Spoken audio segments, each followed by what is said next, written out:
മർക്കോസിൻ്റെ സുവിശേഷം 8-ാം അധ്യായം 22 മുതലുള്ള തിരുവചനം. പിന്നീട് അവൻ ബെത്സൈദയിലെത്തി. കുറേ പേർ ഒരു അന്ധനെ അവൻ്റെ അടുത്ത് കൊണ്ടുവന്ന് അവനെ സ്പർശിക്കണമെന്ന് യേശുവിനോട് അപേക്ഷിച്ചു. അവൻ അന്ധനെ കൈക്ക് പിടിച്ച് ഗ്രാമത്തിന് വെളിയിലേക്ക് കൊണ്ടുപോയി. അവൻ്റെ കണ്ണുകളിൽ തുപ്പിയ ശേഷം അവൻ്റെ മേൽ കൈകൾ വെച്ചുകൊണ്ട് ചോദിച്ചു, നീ എന്തെങ്കിലും കാണുന്നുണ്ടോ? നോക്കിയിട്ട് അവൻ പറഞ്ഞു, ഞാൻ മനുഷ്യരെ കാണുന്നുണ്ട്. അവർ മരങ്ങളെ പോലെ ഇരിക്കുന്നു, നടക്കുന്നതായും കാണുന്നു. വീണ്ടും യേശു അവൻ്റെ കണ്ണുകളിൽ കൈകൾ വെച്ചു. അവൻ സൂക്ഷിച്ചു നോക്കി, കാഴ്ച തിരിച്ചു കിട്ടുകയും ചെയ്തു. അവൻ എല്ലാ വസ്തുക്കളും വ്യക്തമായി കണ്ടു. ഗ്രാമത്തിൽ പ്രവേശിക്കുക പോലും ചെയ്യരുത് എന്ന് പറഞ്ഞ് യേശു അവനെ വീട്ടിലേക്ക് അയച്ചു. ഇന്നത്തെ വചനത്തിൽ കർത്താവ് നമ്മോട് പറയുകയാണ്, നാം കർത്താവിൻ്റെ അടുത്തേക്ക് കൊണ്ടുവരപ്പെട്ടവരാണ്. കുറെ പേര് ചേർന്ന് ഒരു അന്ധനെ കർത്താവിൻ്റെ അടുത്തേക്ക് കൊണ്ടുവന്നു. ഈ അന്ധന് ഒരു സൗഖ്യം കിട്ടണം എന്ന് കർത്താവ് ആഗ്രഹിച്ചു. ഒരുവനെ കർത്താവിൻ്റെ അടുത്ത് കൊണ്ടുവന്നപ്പോൾ കർത്താവ് എന്താണ് ചെയ്തത്? അവിടെ അനേകം പേർക്ക് സൗഖ്യം കൊടുത്തുകൊണ്ടിരിക്കുന്ന വേളയിൽ കർത്താവ് ഈ ഒരാൾക്ക് മാത്രം സുഖം കൊടുത്തില്ല. മറിച്ച് അവൻ്റെ കൈക്ക് പിടിച്ച് അവനെയുമായി പതിയെ കർത്താവ് നടക്കാൻ തുടങ്ങി. കണ്ണ് കാണാൻ വയ്യാത്ത മനുഷ്യനായാള്. അപ്പോൾ കണ്ണ് കാണാൻ വയ്യാത്തത് കൊണ്ട് നടക്കുക എന്ന് പറയുന്നത്, അപരിചിതമായ വഴിയിലൂടെ നടക്കുക എന്ന് പറയുന്നത് പാടുള്ള കാര്യമാണ്. പക്ഷെ അവൻ്റെ കൈക്ക് കർത്താവ് പിടിച്ചിട്ടുണ്ടായിരുന്നു. എങ്കിലും വഴി പരിചിതമല്ലാത്തത് കൊണ്ട് നടപ്പ് പാട് തന്നെ. അങ്ങനെ നടന്ന് അവർ ഗ്രാമത്തിന് വെളിയിൽ വരെ പോയി. ഏകദേശം 3-4 മണിക്കൂർ സമയമെടുത്തു അങ്ങനെ നടന്നു വരുവാൻ. പ്രിയപ്പെട്ട സഹോദരങ്ങളെ, ഓരോ ധ്യാനവും ഇപ്രകാരം കർത്താവിൻ്റെ കയ്യെ പിടിച്ചുള്ളൊരു നടപ്പാണ്. ഞാൻ ആയിരിക്കുന്ന സ്ഥലത്ത് കാഞ്ഞിരപ്പള്ളിയിലുള്ള തമ്പലക്കാടുള്ള എമ്മാനുവൽ ധ്യാന കേന്ദ്രത്തിൽ 10-ാം തീയതി, എല്ലാ മാസവും 10-ാം തീയതി വൈകുന്നേരം 5 മണി മുതൽ 17-ാം തീയതി രാവിലെ 9 മണി വരെ നടക്കുന്ന ഒരു ധ്യാനമുണ്ട്.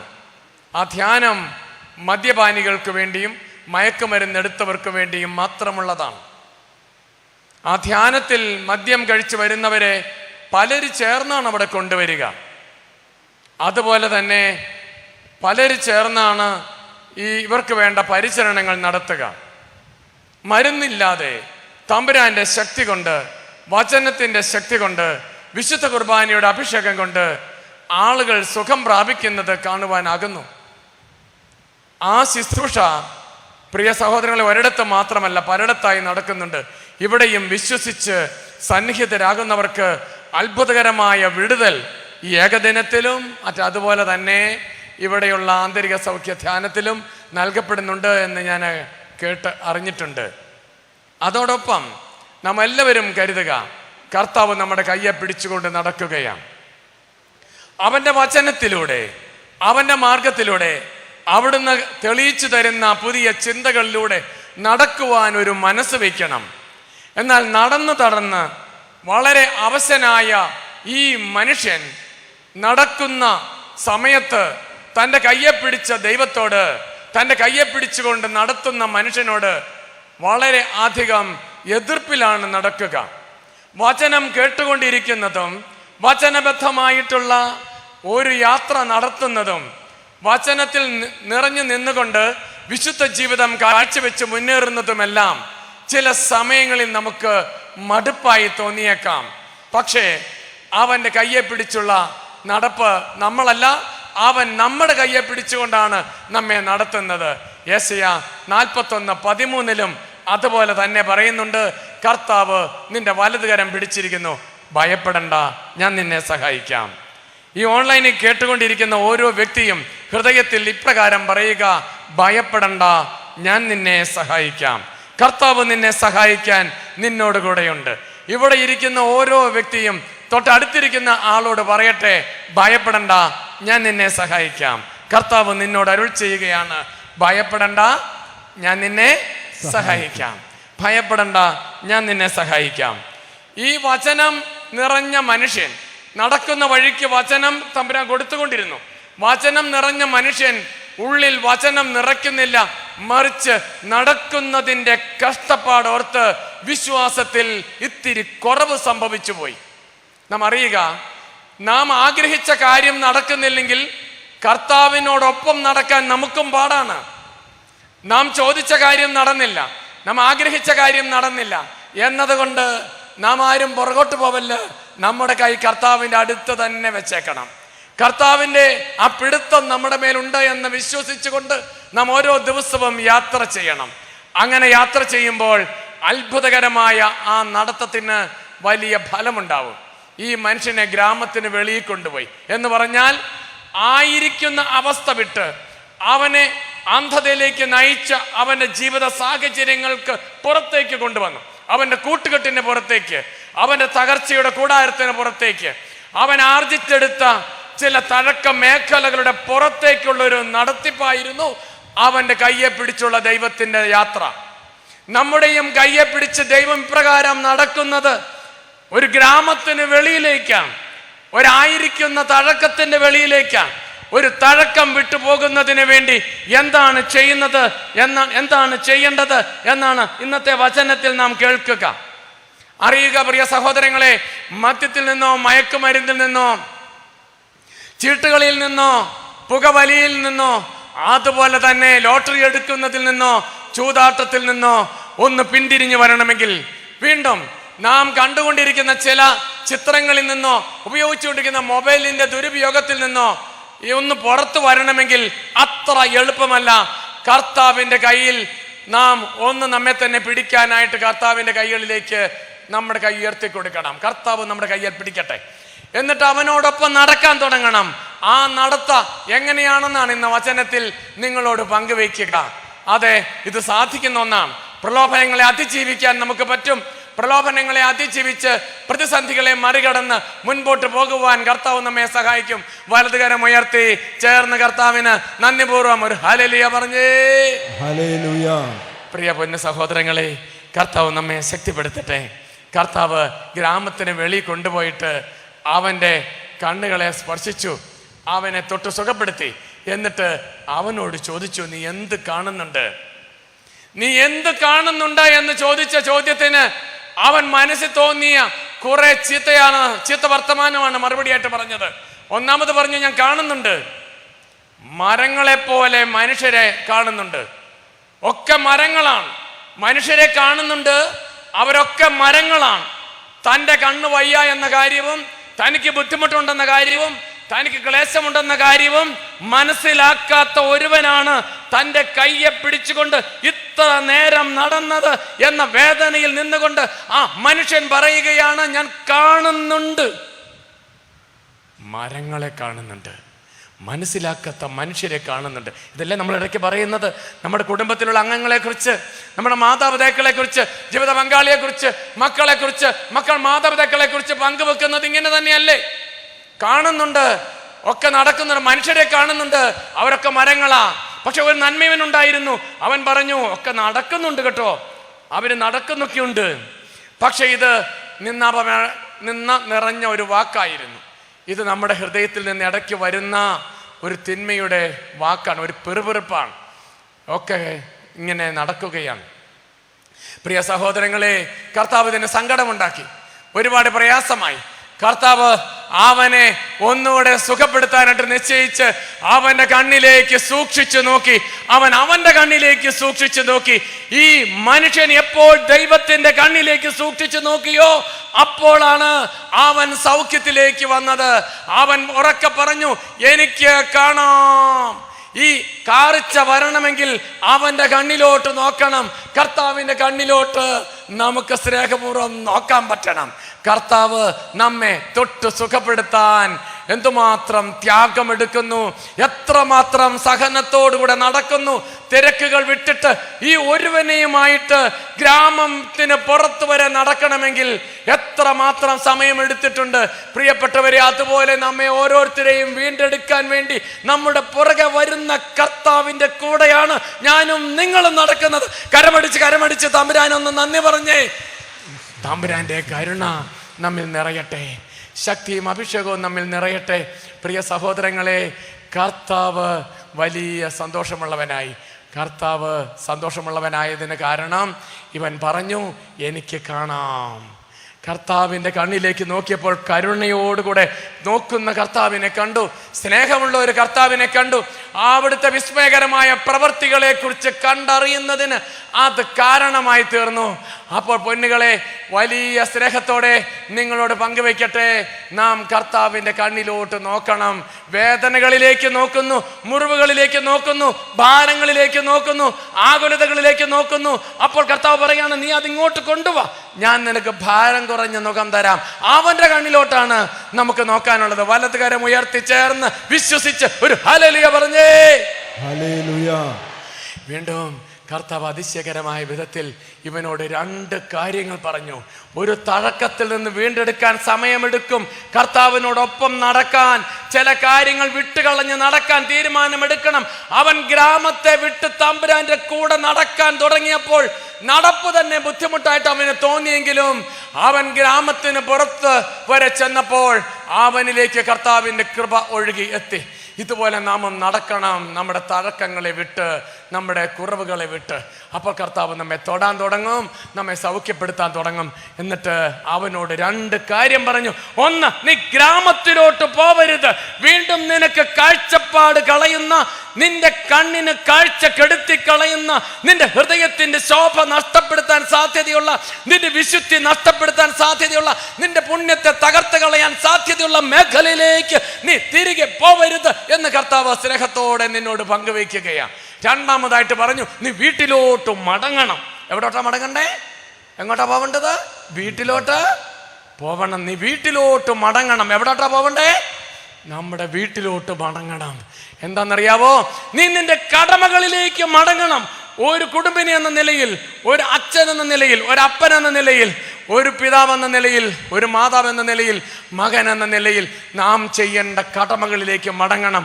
ഒരു ജോലിക്കാരൻ എന്ന നിലയിൽ, ഒരു ശുശ്രൂഷകൻ എന്ന നിലയിൽ നാം ഓരോരുത്തരും ചെയ്യേണ്ട ശുശ്രൂഷ, അപ്പോൾ ചെയ്യേണ്ട ശുശ്രൂഷ എന്ന് നോക്കി അതിൻ പ്രകാരം നന്നായിട്ട് ശുശ്രൂഷ ചെയ്തുകൊണ്ട് മുൻപോട്ട് പോകാനായിട്ട് നമുക്കാവട്ടെ. അപ്പോൾ കടമകളിലേക്ക് മടങ്ങണം. 2 വാക്ക് മനസ്സിൽ കുറിച്ചിടുക. 1, നീ ഗ്രാമത്തിലോട്ട് പോവരുത്. 2, നീ വീട്ടിലോട്ട് പോവണം. ഇങ്ങനെ ഗ്രാമം വിട്ട് വീട്ടിലോട്ട് പോകണമെങ്കിൽ, ഗ്രാമം വിട്ട് നമ്മുടെ തഴക്ക മേഖല വിട്ട് ദൈവത്തിന്റെ അടുക്കലോട്ട് സഞ്ചരിക്കണമെങ്കിൽ, പ്രിയ സഹോദരങ്ങളെ, വലിയ ഗൗരവത്തോടുകൂടെ റോമാക്കാർക്കെഴുതിയ ലേഖനത്തിൽ നമുക്ക് പൗലോസ്ലീഹ ഒരു വാക്ക് പ്രത്യേകമായി സൂചിപ്പിക്കുന്നുണ്ട്. 6-ാം അധ്യായം 12 മുതലുള്ള തിരുവചനം കേൾക്കാം. അതുകൊണ്ട് ജഡമോഹങ്ങൾ നിങ്ങളെ കീഴ്പ്പെടുത്താൻ തക്കവിധം പാപം നിങ്ങളുടെ മർത്യ ശരീരത്തിൽ ഭരണം നടത്താതിരിക്കട്ടെ. ജഡമോഹങ്ങൾ നിങ്ങളെ കീഴ്പ്പെടുത്താതിരിക്കാൻ തക്ക വിധം. ജഡമോഹം നമ്മെ കീഴ്പ്പെടുത്തരുത്. അതിനെയാണ് നമ്മൾ അകറ്റാൻ നോക്കുക. ജഡമോഹം നമ്മെ കീഴ്പ്പെടുത്താതിരിക്കാൻ എന്തു ചെയ്യണമെന്നാണ് പറയുക? മർത്യ ശരീരത്തിൽ പാപം ഭരണം നടത്താതിരിക്കട്ടെ. അതിന് 2 കാര്യങ്ങൾ പറയുന്നുണ്ട്. 1 പറഞ്ഞ 13-ാം വാക്യം, നിങ്ങളുടെ അവയവങ്ങളെ അനീതിയുടെ ഉപകരണങ്ങളായി പാപത്തിന് സമർപ്പിക്കരുത്. അത് 1-ാമത്തെ കാര്യം. അതെ, ഒന്നുകൂടെ വാക്യം വായിച്ചേ. പ്രത്യുത നിങ്ങളുടെ അവയവങ്ങളെ അനീതിയുടെ ഉപകരണങ്ങളായി പാപത്തിന് സമർപ്പിക്കരുത്. ഇനി എന്താ ചെയ്യേണ്ടത്? ഒരു ചെയ്യേണ്ട കാര്യവും പറയുന്നുണ്ട്. എന്താണത്? പ്രത്യുത മരിച്ചവരിൽ നിന്ന് ജീവൻ പ്രാപിച്ചവരായി നിങ്ങളെ തന്നെയും നീതിയുടെ ആയുധങ്ങളായി നിങ്ങളുടെ അവയവങ്ങളെയും ദൈവത്തിന് സമർപ്പിക്കണം. ഇതിൽ 2 കാര്യമുണ്ട്. ഒന്നാമത് പറയുകയാണ്, ഒന്നുകൂടെ വാക്യം വായിച്ചേ, 13-ാം വാക്യം.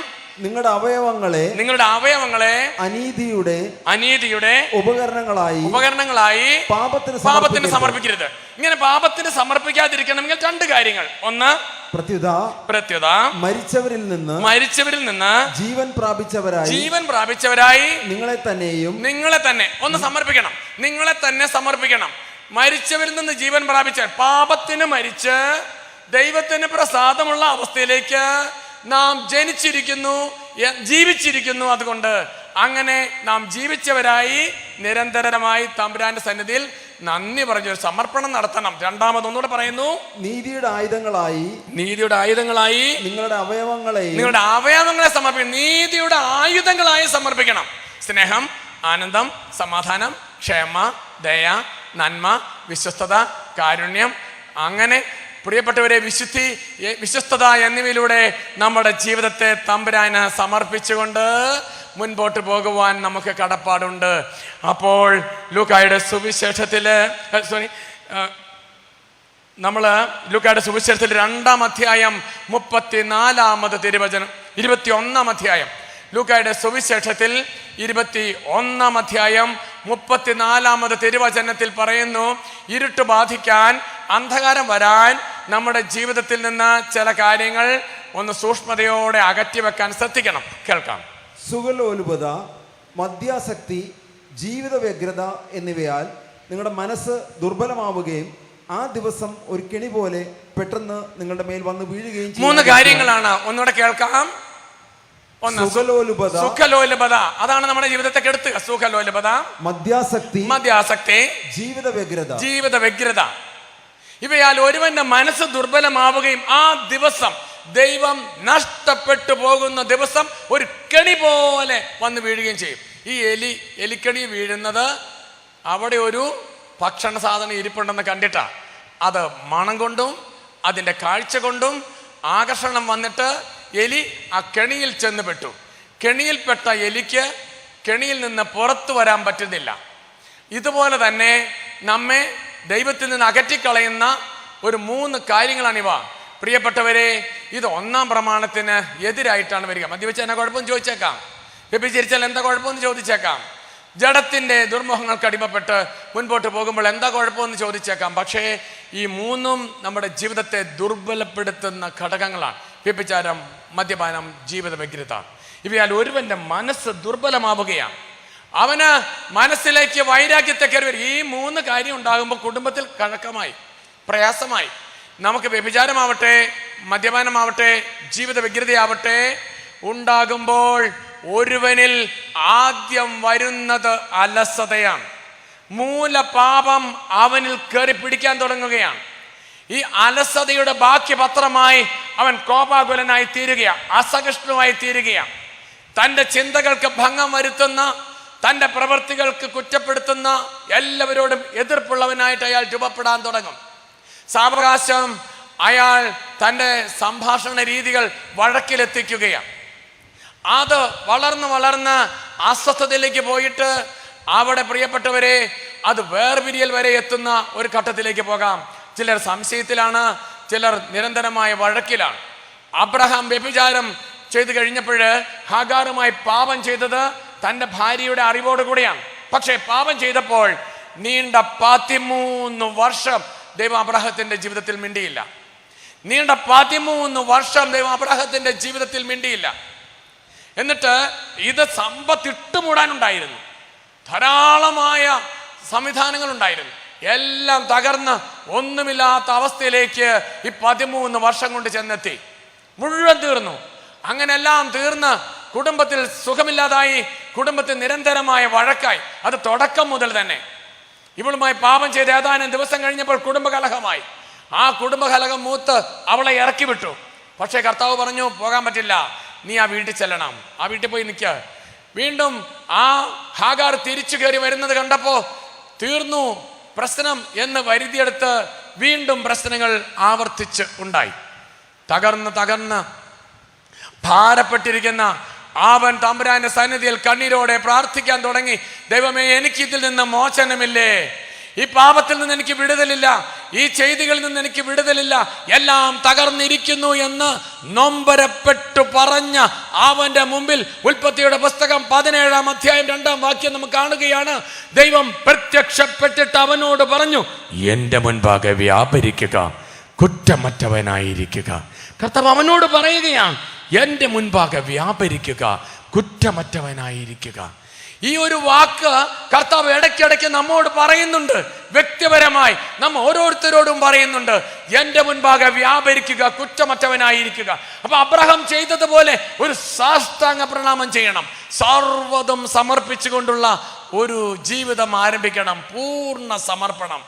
അങ്ങനെ പൂർണ്ണമായി സർവ്വതും സമർപ്പിച്ച് അങ്ങനെ കിടക്കുന്നവനോട് കർത്താവ് വലിയ സ്നേഹത്തോടുകൂടെ തുടർന്ന് പറയുക, നിനക്ക് ഞാൻ ഐശ്വര്യവും അനുഗ്രഹവും തരും, എല്ലാ കാര്യങ്ങളും ഭംഗിയാക്കാൻ പറ്റും, തലമുറകളെ ഞാൻ വീണ്ടെടുക്കും, നീണ്ട ഒരു കാലയളവിലേക്ക് നിന്റെ ജീവിതത്തെ ഞാൻ ശാന്തമാക്കുന്നു, ഇപ്പോൾ നീ തിരികെ വരികയാണ്, നിനക്ക് കുഞ്ഞുങ്ങളെ തരുമെന്നെല്ലാം പറഞ്ഞ് വീണ്ടും അവനെ അനുഗ്രഹിക്കുകയും ആശ്വസിപ്പിക്കുകയും ചെയ്യുന്നുണ്ട്. ഈ വിഷയത്തിൽ പാപം ചെയ്യാതിരിക്കാൻ നീ ചേതനാചാര കർമ്മം ചെയ്യണമെന്ന് പറഞ്ഞുകൊണ്ട് അവന് ചേതനാചാര കർമ്മത്തിൻ്റെ വഴിത്താര ഇട്ടുകൊടുത്തു. മക്കൾ, ആൺമക്കൾ എല്ലാവരും, ഇനി വളരുന്ന മക്കളും എല്ലാ ആൺമക്കളും ഇത് ചെയ്യണമെന്ന് പറഞ്ഞുകൊണ്ട് ഇട്ട ആ ഒരു വലിയ തീരുമാനത്തെ നാം സഭയിൽ അത് മാറ്റി. എന്താണെന്നറിയാവോ? പൗലോസ്ലീഹായും സഭയിലെ മൂപ്പന്മാരും പത്രോസ്ലീഹായും എല്ലാവരും സമ്മേളിച്ചിരിക്കുന്ന വേദിയിൽ വെച്ച് നീണ്ട ഒരു ചർച്ച നടന്നു. അവിടെ വെച്ച് ആദ്യത്തെ വലിയ ചാക്രിക ലേഖനം എഴുതി പത്രോസ്ലീഹ ആദ്യത്തെ കത്തെഴുതുകയാണ്. പ്രിയപ്പെട്ടവരെ, സഭ കൂടി തീരുമാനിച്ചതനുസരിച്ച് ഇനി ഈ വിഷയത്തിൽ നമുക്ക് ചേതനാചാര കർമ്മം ചെയ്യുന്നില്ല.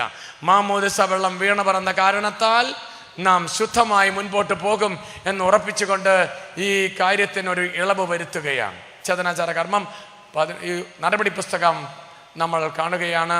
അവിടെ 15-ാം അധ്യായം 22 മുതലുള്ള തിരുവചനത്തിൽ നമ്മളത് വായിക്കുന്നു. പ്രിയ സഹോദരങ്ങളെ, നീ ജീവിതത്തിൽ ഇനി ഇത് ചെയ്യുന്നില്ല.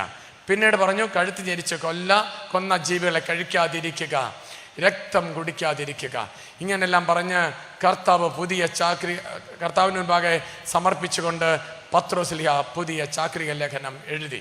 ഇത് നാം ഓരോരുത്തർക്കും ഈ നമ്മുടെ ജീവിതത്തിൽ പ്രാവർത്തികമാക്കാൻ വേണ്ടി തന്നിട്ടുള്ളതാണ്.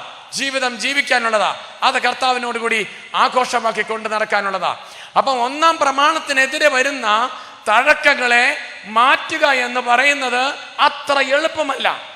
നീണ്ട 13 വർഷം കർത്താവ് അബ്രഹത്തോട് മിണ്ടിയില്ല. അവന്റെ ജീവിതത്തിൽ തകർച്ചകൾ ഉണ്ടായിക്കൊണ്ടേയിരുന്നു. അവൻ കർത്താവിനെ വിളിച്ചപേക്ഷിച്ചു. അവനെ കർത്താവ് ഒന്ന് വീണ്ടെടുക്കാനായിട്ട് സമയം പിന്നെയും വേണ്ടി വന്നു കുറേ. അതുപോലെ നമ്മുടെയും ജീവിതത്തിൽ തെറ്റു തിരുത്താതിരിക്കുന്നിടത്തോളം കാലം, നാം ആത്മാർത്ഥമായി അനുദപിക്കാതിരിക്കുന്നിടത്തോളം കാലം കർത്താവിൽ നിന്ന് കൃപ പ്രാപിക്കാൻ പ്രയാസമാണ്. അതുകൊണ്ട് കൃപ പ്രാപിക്കണമെന്ന ആഗ്രഹത്തോടു കൂടെ വലതുകരം ഉയർത്തി ചേർന്ന് ഒരു ഹല്ലേലൂയ പറഞ്ഞേ. ഹല്ലേലൂയ. ഒന്നുകൂടെ ചേർന്ന് പറഞ്ഞേ ഹല്ലേലൂയ. അപ്പൊ പ്രിയ സഹോദരങ്ങളെ, നമ്മുടെ ജീവിതം നീതിയുടെ ഉപകരണങ്ങളായി കർത്താവിന് കൊടുക്കണം. മരിച്ചവരിൽ നിന്ന് വീണ്ടെടുക്കപ്പെട്ടവർ എന്ന നിലയിൽ നമ്മെ ഓരോരുത്തരെയും ജീവിക്കുന്നവരായി കൊണ്ടുവന്ന കർത്താവിനോട് രമ്യതയുള്ള ഒരു ജീവിതം കാഴ്ചവെക്കുവാനിടയാവണം. റോമാക്കാർക്കെഴുതിയ ലേഖനം 13-ാം അധ്യായം 13-ാം തിരുവചനം നമുക്ക് കേൾക്കാം. പകലിന് യോജിച്ച വിധം നമുക്ക് പെരുമാറാം. സുഖലോലുപതയിലോ മദ്യലഹരിയിലോ അവിഹിത വീഴ്ചകളിലോ വിഷയാസക്തിയിലോ കലഹങ്ങളിലോ അസൂയയിലോ വ്യാപരിക്കരുത്. എന്നിട്ട് എന്താ ചെയ്യേണ്ടത്? പ്രത്യുത കർത്താവായ യേശുക്രിസ്തുവിനെ ധരിക്കുവിൻ. അതിനെന്ത് ചെയ്യണം? ദുർമോഹങ്ങളിലേക്ക് നയിക്കത്തക്ക വിധം ശരീരത്തെ പറ്റി ചിന്തിക്കാതിരിക്കണം. അത്ര എളുപ്പമല്ല ഇത്, പക്ഷെ സാധിക്കുന്ന ഒന്നാണ്. കർത്താവ് പറഞ്ഞ വാക്കുകൾക്കൊന്നും മാറ്റമില്ല. കർത്താവിനോട് ചേർന്ന് ഓടിയാൽ മതി. ഒരു മൊബൈല് ഒരാളോട് സ്ഥിരമായിട്ട് സംസാരിക്കുന്നതായിട്ട് ഉപയോഗിക്കുക അന്ന് വിചാരിക്കുക. അതിനെ മാറ്റാൻ കർത്താവിൻ്റെ അടുക്കലേക്ക് ഒരു സമർപ്പണം ആവശ്യമാണ്. പുകവലിക്കുന്ന ഒരാളിന് അത് മാറ്റാൻ എളുപ്പമാണ്. ഞാൻ ഓർക്കുന്നു, എൻ്റെ സ്ഥലത്ത് അടുത്ത നാളിൽ 6 വർഷങ്ങൾക്ക് മുൻപ് വന്ന ഒരു സഹോദരൻ വന്നിട്ട് നന്ദി പറയുന്ന അനുഭവം ഉണ്ടായി. ഈ 6 വർഷങ്ങൾക്ക് മുമ്പ് ഇയാൾ അവിടെ വന്നത് തീർന്ന് തകർന്നവനായിട്ടാണ്. അദ്ദേഹത്തെ ആളുകൾ ചേർന്ന് കൊണ്ടുവന്നു. കരള് മാറ്റി വെക്കണമെന്ന് പറഞ്ഞിരുന്നു. അങ്ങനെ കരള് മാറ്റി വെക്കണമെന്ന് പറഞ്ഞുകൊണ്ട് വന്ന ഈ തികഞ്ഞ മദ്യപാനി കഴിഞ്ഞ 1 മാസക്കാലമായിട്ട് ഭക്ഷണം കഴിക്കാതെ മദ്യത്തിന്റെ പുറകെ തന്നെ നടക്കുകയാണ്. അയാൾ പറയാ 28 ദിവസങ്ങളായി ഞാൻ ഭക്ഷണം കഴിച്ചിട്ട്. കഴിക്കുന്നില്ല, ഓക്കാനിച്ച് പോവാണ്, ഒന്നും കഴിക്കാൻ പറ്റുന്നില്ല. മദ്യം മാത്രം കഴിച്ച് പിന്നെ അങ്ങോട്ട് മുമ്പോട്ട് പോയിക്കൊണ്ടിരിക്കുക. ഇയാളൊരു എഞ്ചിനീയറാണ്. ഇയാൾക്ക് കൺസ്ട്രക്ഷൻ ഉണ്ടായിരുന്നു. അതെല്ലാം എവിടെയൊക്കെയോ പോയി. ഉണ്ടായിരുന്നത് അത്രയും കടമായി, മുഴുവൻ വിറ്റ് കടമാക്കി. അങ്ങനെ അവസ്ഥയെത്തി, ഒന്നുമില്ലാത്ത അവസ്ഥയിലെത്തി. വണ്ടികളെല്ലാം വിറ്റു. പൂർണ്ണമായും തകർന്ന ഒരവസ്ഥയിലേക്ക് എത്തിയതിൻ്റെ വിഷമം മാറ്റാൻ വേണ്ടിയിട്ടാണ് 1 മാസമായിട്ട് കുടിച്ചുകൊണ്ടിരിക്കുന്നത്. വേറെ ഒന്നും ചെയ്യാനില്ല. ഇനി എവിടാണ് അയാളുടെ ഉപകരണങ്ങൾ കിടക്കുന്നത് എന്നതുപോലും അറിയാൻ മേലാത്ത ഒരു സാഹചര്യത്തിലെത്തി. പണിക്കാർ മുഴുവൻ നഷ്ടമായി. സർവ്വതും തീർന്ന് ഇനി ഒരു ഓപ്പറേഷൻ വേണം, കരള് മാറ്റിവെക്കണം. സഹോദരൻ കരള് കൊടുക്കാൻ തയ്യാറായി.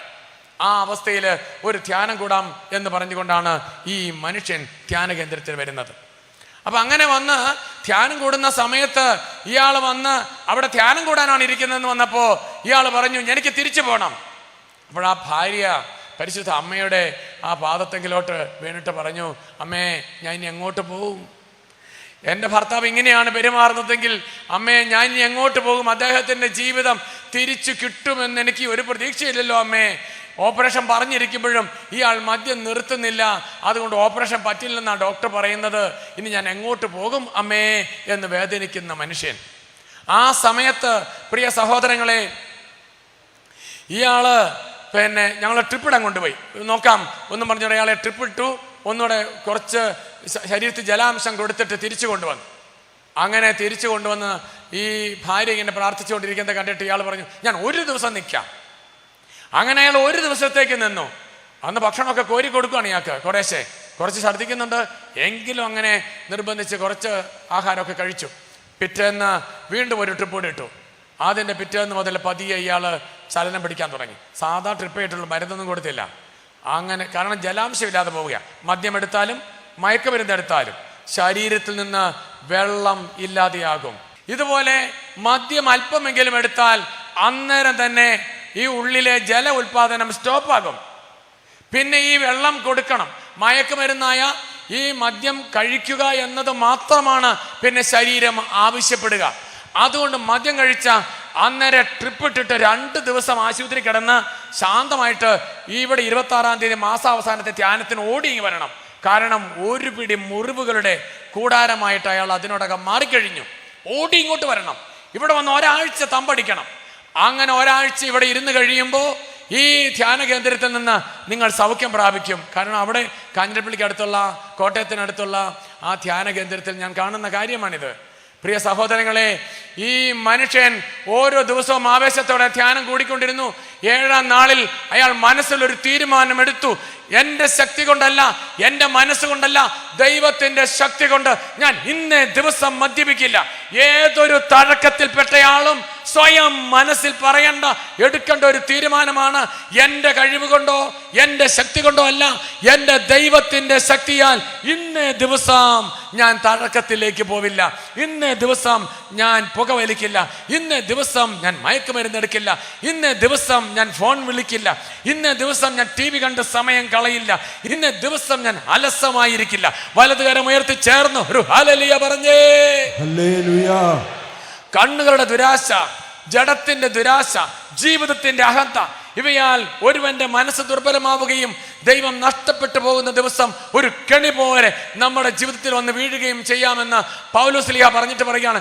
അതുകൊണ്ട് ഇന്നേ ദിവസം എന്ന് പറയുന്ന ദിവസം ഉള്ളിടത്തോളം കാലം നമുക്ക് പുണ്യമായി മുന്നോട്ട് പോകാം. ഹെബ്രായ ലേഖനത്തിൽ നമുക്ക് ആ വചനങ്ങൾ കേൾക്കുകയാണ്. അപ്പോൾ പ്രിയ സഹോദരൻ, ഞാൻ പറയുന്നത് ഗൗരവത്തായി നമ്മുടെ ജീവിതത്തെ കർത്താവിൽ കൊടുത്തിട്ട് ഇന്ന് ദിവസം ജീവിതം ആരംഭിക്കുകയാണ് എന്ന് പറഞ്ഞാൽ ജീവിതത്തിൽ മുൻപോട്ട് പോകാൻ കർത്താവ് നമ്മെ ശക്തിപ്പെടുത്തും.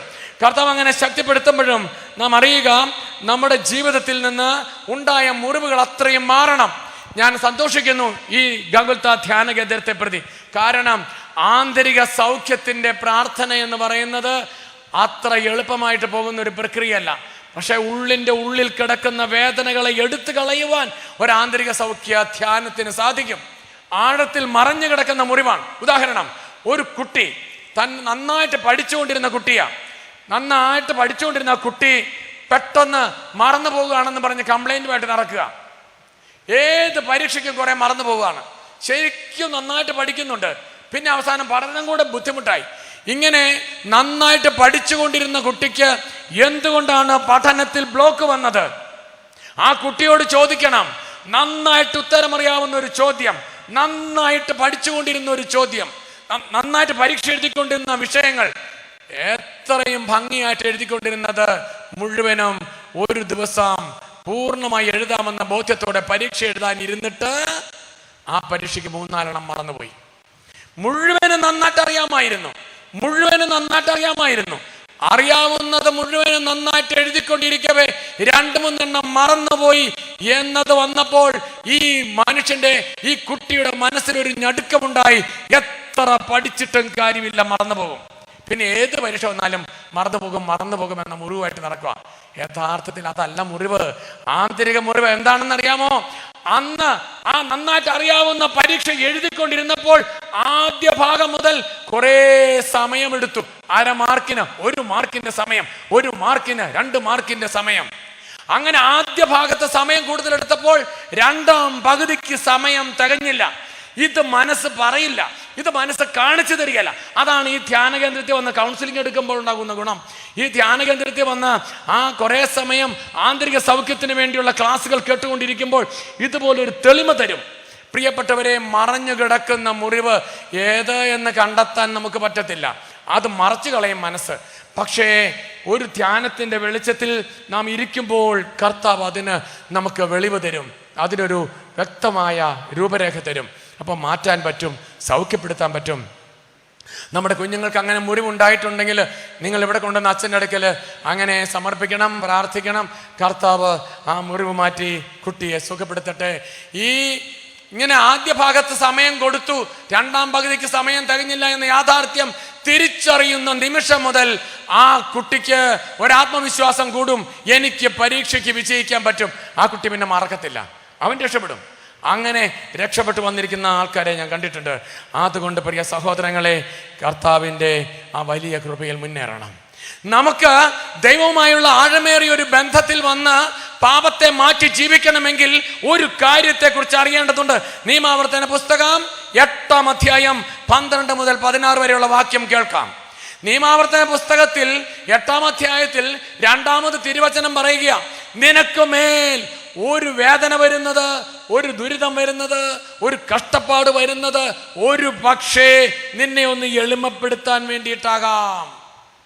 വലതേരമയത്ത് ചേർന്നൊരു ഹല്ലേലൂയ പറഞ്ഞേ. ഒരു പക്ഷെ നിന്നെ ഒന്ന് എളിമപ്പെടുത്താൻ വേണ്ടിയിട്ടാവാം. 2ാമത് പറയുക, ഞാനാണ് നിന്റെ ദൈവമെന്ന് നിന്നെ ഒന്ന് ഓർമ്മപ്പെടുത്താൻ വേണ്ടിയിട്ടാകാം. ദൈവത്തിൽ നിന്ന് മാറിപ്പോയി, ഇതെല്ലാം ഞാനാണ് എന്ന് അഹങ്കരിച്ചു കൊണ്ട് നിൽക്കുന്ന ആ സമയത്ത് ദൈവമാണ് നിന്റെ രക്ഷകൻ എന്ന് നിന്നെ ബോധ്യപ്പെടുത്തുന്നതിനു വേണ്ടി ദൈവത്തിന്റെ അടുക്കിലേക്ക് ഒന്ന് തിരിച്ചു വരാനായിട്ടാകാം ചിലപ്പോ ഞെരുക്കം നിന്റെ മുമ്പിലേക്ക് വരിക. അപ്പൊ 2 കാര്യങ്ങൾ, 1 എളിമപ്പെടുത്താൻ വേണ്ടിയിട്ടാവാം, 2 ദൈവമാണ് നിന്റെ സഹായകൻ, രക്ഷകൻ എന്ന് തിരിച്ചറിയാൻ വേണ്ടിയിട്ടാവാം. ഇതൊരു അല്പസമയത്തേക്കുള്ള ഞെരുക്കമാണ്. എല്ലാറ്റിൻ്റെ അവസാനം നന്മ കൊണ്ട് നിറയ്ക്കും. നന്മ കൊണ്ട് നിറയ്ക്കുന്ന കർത്താവ് നമ്മുടെ കൂടെയുണ്ട്. പാപത്തെയും പാപ സാഹചര്യങ്ങളെയും വെറുത്തുപേക്ഷിച്ച് പുതിയൊരു വഴിയിലേക്ക് ഇസ്രായേൽ ജനതയെ ഈജിപ്തിൽ നിന്ന് കൊണ്ടുവന്ന് അങ്ങനെ നിർത്തിയിട്ട് പറയുന്ന ഒരു വാക്കുണ്ട്. കാനാൻ ദേശത്തേക്ക് പ്രവേശിക്കുന്നതിന് മുമ്പ് ഇസ്രായേൽ ജനതയ്ക്ക് കൊടുത്ത വാക്ക് നമുക്ക് കേൾക്കാം. നിങ്ങൾ ഭക്ഷിച്ച് തൃപ്തരാവും. കാനാൻ ദേശത്ത് ചെന്ന് കഴിയുമ്പോൾ ഉണ്ടാകുന്ന അത്ഭുതകരമായ കൃപ ഇപ്പോൾ വെളിപ്പെടുത്തുകയാണ്. കേൾക്കാം. നല്ല വീടുകൾ പണിത് അവയിൽ താമസിക്കുകയും നിങ്ങളുടെ ആടുമാടുകൾ പെരുകുകയും വെള്ളിയും സ്വർണവും വർദ്ധിക്കുകയും മറ്റു സകലത്തിനും സമൃദ്ധി ഉണ്ടാവുകയും ചെയ്യുമ്പോൾ നിങ്ങൾ അഹങ്കരിക്കുകയും അടിമത്തത്തിൻ്റെ ഭവനമായ ഈജിപ്തിൽ നിന്ന് നിങ്ങളെ കൊണ്ടുവന്ന നിങ്ങളുടെ ദൈവമായ കർത്താവിനെ വിസ്മരിക്കുകയും ചെയ്യാതെ വിദേശത്തേക്ക് പോകുന്ന മകനോ മകളോ യാത്ര പോകുന്നതിന് തൊട്ട് മുമ്പ് നിങ്ങൾ അവരുടെ മുമ്പിൽ ചെന്നിട്ട്, മോനെ വിദേശത്ത് ചെല്ലുമ്പോൾ വിളിക്കണം കേട്ടോ, മറക്കല്ലേ, ഇത്രയും ദൂരെയാണ് ഞങ്ങൾ ഇരിക്കുന്നത്, ഓടി വന്ന് കാണാനൊന്നും പറ്റത്തില്ലല്ലോ. നീ എന്നും വിളിക്കണം കേട്ടോ, എപ്പോഴെങ്കിലുമൊക്കെ സമയം കണ്ട് വിളിക്കണം കേട്ടോ. എന്നെ മറക്കരുത് എന്ന് ആഗ്രഹത്തോടെ നിങ്ങൾ പറയില്ലേ നിങ്ങളുടെ മക്കളോട്?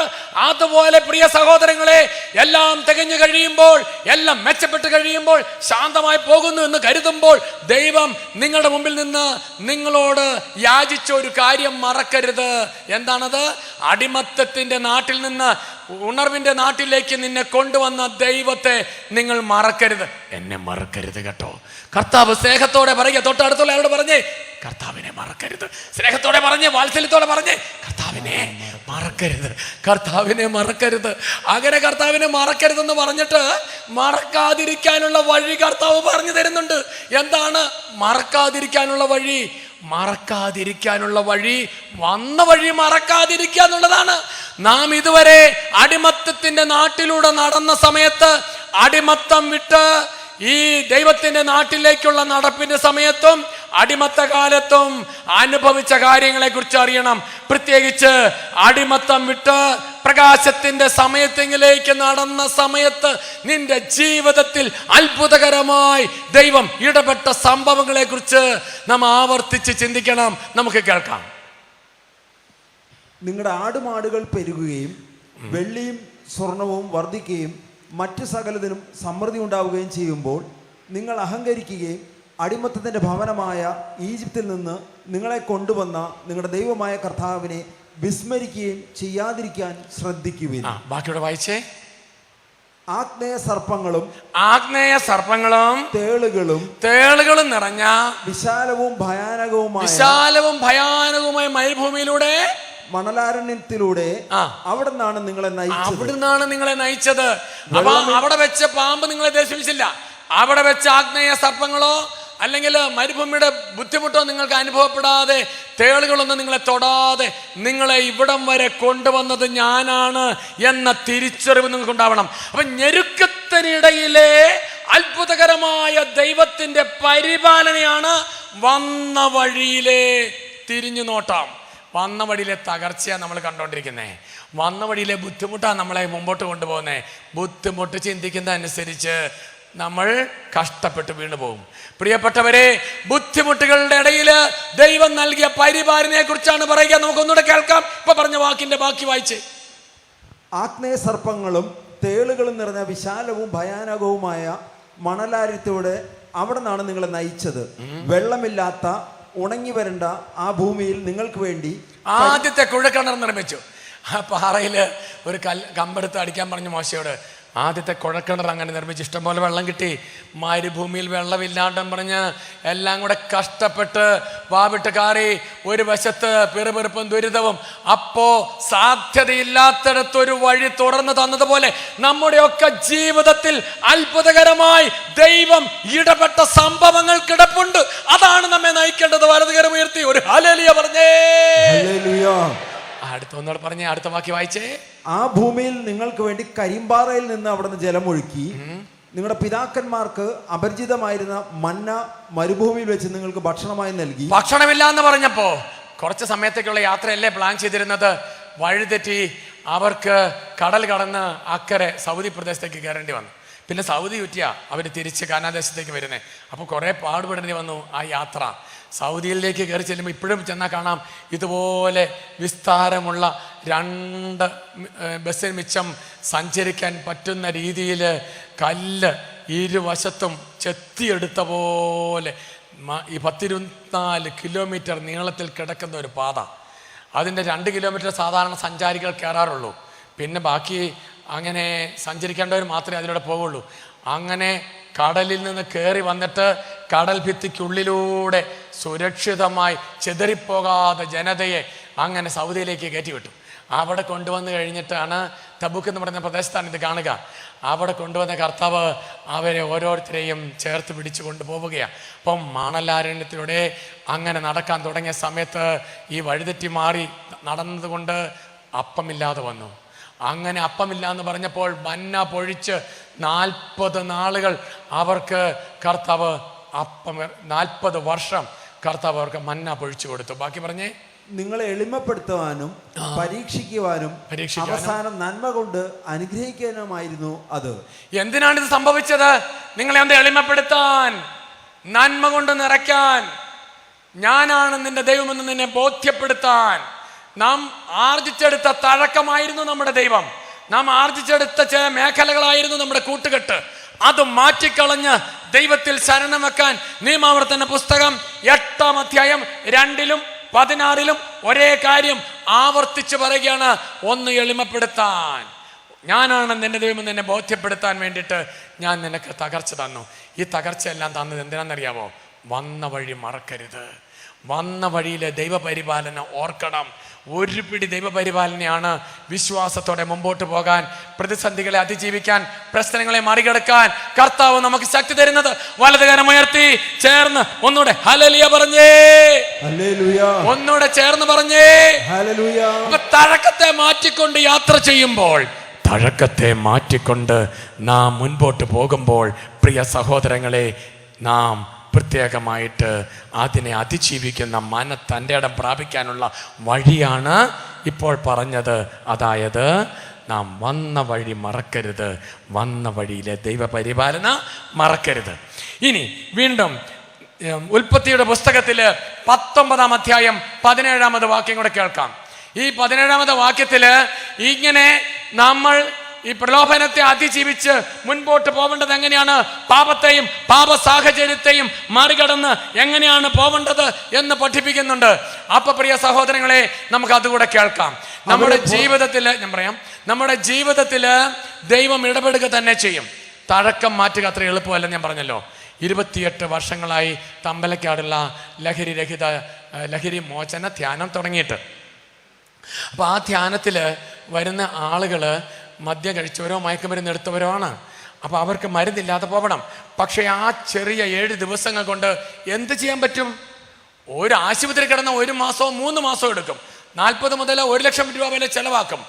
അങ്ങനെ ഇറങ്ങി വരുന്ന ഒരു വ്യക്തി ഇറങ്ങി വന്നിട്ട് പിറ്റേ ദിവസം പിന്നെയും കുടിക്കും.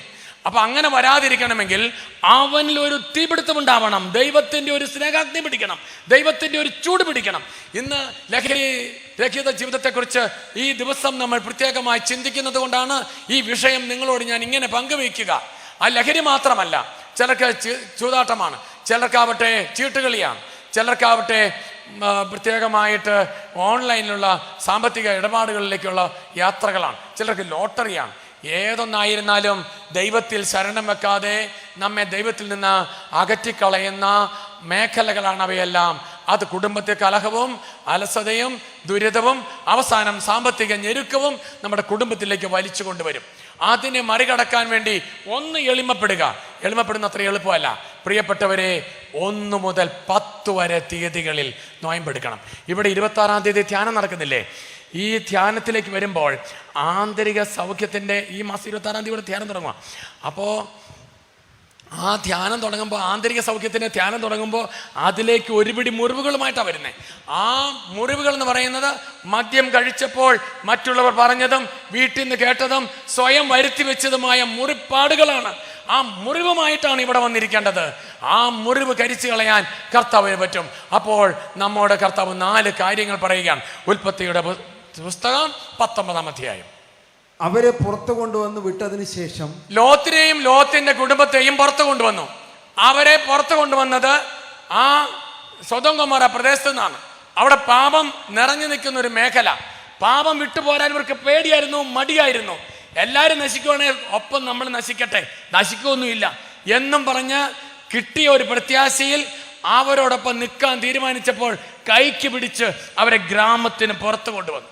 ഗ്രാമത്തിന് പുറത്ത് കൊണ്ടുവന്നപ്പം അവരോട് പറഞ്ഞു, ആ മലയുടെ അങ്ങോട്ട് ഓടിക്കോളാൻ പറഞ്ഞു. അവർ പറഞ്ഞു, അത്രയൊന്നും ഓടാൻ ഞങ്ങളെ കൊണ്ട് ആമ്പിയറില്ല, ഇപ്പൊ തന്നെ ചങ്ക് പൊട്ടി പോവുക. എന്നാ ശരി, സോവാർ എന്ന് പറയുന്ന ചെറിയ മല വരെ പോകും, അത്രയെങ്കിലും ഓട്. അതെ, കർത്താവിന് അവിടെ പ്രവർത്തിക്കാൻ പറ്റും. മല മുകളിലേക്ക് ഓടണം. എന്നിട്ട് പോകുന്നതിന് മുമ്പ് കർത്താവ് 4 കാര്യങ്ങൾ അവരോട് പറഞ്ഞു. ഒന്നാമത്, ജീവൻ വേണമെങ്കിൽ ഓടിക്കൊണ്ടിരിക്കണം.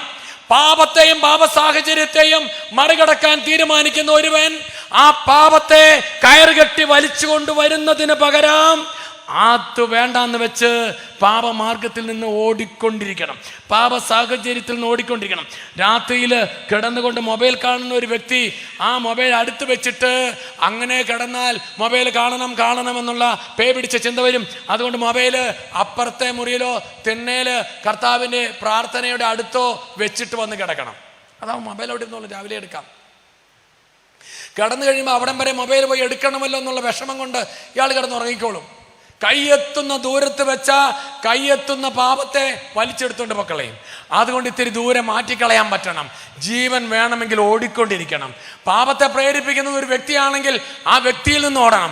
പാപത്തെ പ്രേരിപ്പിക്കുന്ന ഘടകം ഒരു കൂട്ടായ്മയാണെങ്കിൽ, ഒരു ചീത്ത കൂട്ടുകെട്ടാണെങ്കിൽ അതിൽ നിന്ന് ഓടിക്കൊണ്ടിരിക്കണം. അപ്പൊ പ്രിയപ്പെട്ടവരെ, ജീവൻ വേണമെങ്കിൽ ഓടിക്കൊണ്ടിരിക്കണം. രണ്ടാമത്, പിന്തിരിഞ്ഞു നോക്കരുത്.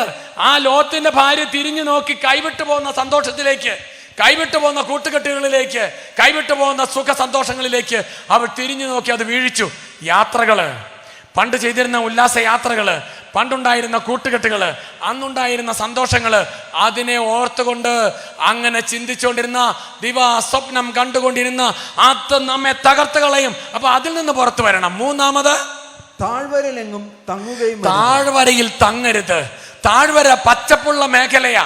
പാപം തഴച്ചു വളരുന്ന സ്ഥലത്ത് നോക്കി രസം പിടിച്ച് നിൽക്കരുത്. എനിക്കൊരു കുഴപ്പം വരത്തില്ല, വേണ്ട എന്നും പറഞ്ഞുകൊണ്ട് അങ്ങനെ നിൽക്കുന്ന മനുഷ്യൻ വീഴും.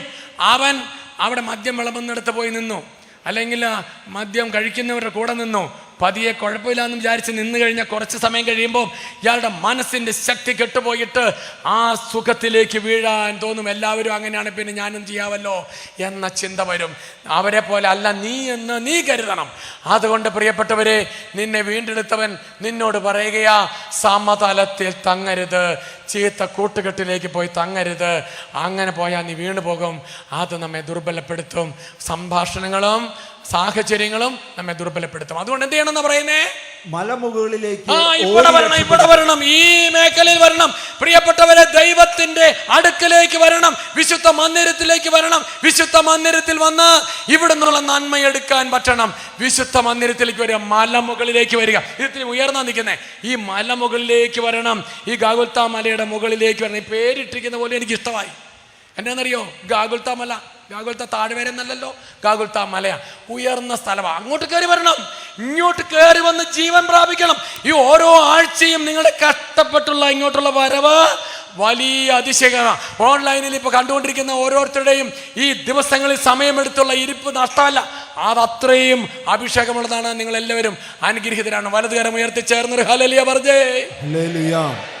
പ്രിയ സഹോദരങ്ങളെ, മലമുകളിൽ വന്നിരിക്കണം, ദൈവത്തിൻ്റെ അടുക്കൽ വന്നിരുന്ന് ദൈവത്തിൻ്റെ സ്നേഹത്തെക്കുറിച്ച് ധ്യാനിക്കണം, ദൈവത്തിൻ്റെ വചനം ധ്യാനിക്കണം, വിശുദ്ധ കുർബാന സ്വീകരിക്കണം, വിശുദ്ധ അഭിഷേകം പ്രാപിക്കണം. അങ്ങനെ വിശുദ്ധമായി മുന്നേറുമ്പോൾ കർത്താവ് അത്ഭുതകരമായി നമ്മെ നയിക്കുക തന്നെ ചെയ്യും. അപ്പോൾ ഇതുവരെ പറഞ്ഞു വെച്ചതിൻ്റെ സാരാംശം ഇതാണ്. കർത്താവ് മാർക്കോസിന്റെ സുവിശേഷത്തിൽ 8-ാം അധ്യായത്തിൽ ഒരന്ധനെ സമീപിച്ചു. അന്ധനെ കർത്താവല്ല സമീപിച്ചത്, കർത്താവ് അന്ധൻ കർത്താവിൻ്റെ അടുത്ത് വന്നപ്പോൾ അവനെ സ്പർശിച്ചതാണ്. കർത്താവിൻ്റെ അടുക്കിലേക്ക് ഒന്നാമത് വരണം. എന്നിട്ട് കർത്താവിൻ്റെ കയ്യെ പിടിക്കാനായിട്ട് നാം ഒന്ന് നിലപാടെടുക്കണം. കർത്താവ് നമ്മുടെ കൈകളിൽ പിടിക്കട്ടെ. അവിടുന്ന് നയിക്കുന്ന മാർഗത്തിലൂടെ, അവിടുത്തെ വചനത്തിലൂടെ, വിശുദ്ധ കൂദാശയിലൂടെ, വിശുദ്ധ കുമ്പസാരത്തിലൂടെ, കൗൺസിലിങ്ങിലൂടെ, ഈ ആലയത്തിൽ നിന്ന് കിട്ടുന്ന സൗഖ്യ അനുഭവത്തിലൂടെ നിങ്ങൾ നടക്കണം. അങ്ങനെ നടന്ന് ശക്തി പ്രാപിക്കണം. അതിനായി ഇവിടെ എത്രയോ ശുശ്രൂഷകരാണ് നിലകൊള്ളുന്നത്. ഞാൻ ഇതിലെല്ലാം നടന്ന് ഈ ഭാഗം മുഴുവൻ കണ്ടു. എനിക്ക് ഒത്തിരി സന്തോഷം തോന്നി. എന്തെല്ലാം സംവിധാനമാണ് ഇവിടെയുള്ള സഭ ഒരുക്കിയിരിക്കുന്നത്, കപ്പൂച്ചൻ സഭ ഒരുക്കിയിരിക്കുന്നത്. എനിക്ക് ഈ കപ്പൂച്ചൻ സഭയോട് പ്രത്യേക ഒരു താല്പര്യമുണ്ട്. എൻ്റെ ചാച്ചൻ്റെ അനിയൻ സന്യാസിയാണ്. ഈ കപ്പൂച്ചൻ ബ്രദറിൻ്റെ കപ്പൂച്ചൻ സന്യാസ സഭാംഗമാണ്. പക്ഷേ അദ്ദേഹം പറഞ്ഞു, എനിക്ക് അച്ഛനാകാനായിട്ടുള്ള യോഗ്യതയൊന്നുമില്ല, ഞാൻ ബ്രദറായിട്ടിരുന്നോളാം. അങ്ങനെ ബ്രദേഴ്സ് എന്ന് പറയുന്ന ഈ CMSF എന്ന് പറയും. അപ്പോൾ കപ്പൂച്ചൻ ബ്രദറിൽപ്പെട്ട അംഗമാണ്. അദ്ദേഹം മരിച്ചുപോയി. അദ്ദേഹത്തിൽ നിന്നാണ് ഞാനൊക്കെ ചൂട് പിടിച്ച് ഇങ്ങനെ ശക്തി പ്രാപിച്ചു വന്നത്. അപ്പോൾ ഇവിടെ ധാരാളം ദൈവവിളികൾ ഉണ്ടാവട്ടെ എന്ന് ആശംസിക്കുകയാണ്. അച്ഛനിലൂടെ നമുക്ക്, ഈ സഭയിലൂടെ നമുക്ക് നൽകപ്പെട്ടുകൊണ്ടിരിക്കുന്ന വലിയ കൃപ പ്രാപിക്കാൻ നമുക്ക് ഇടയാവണം.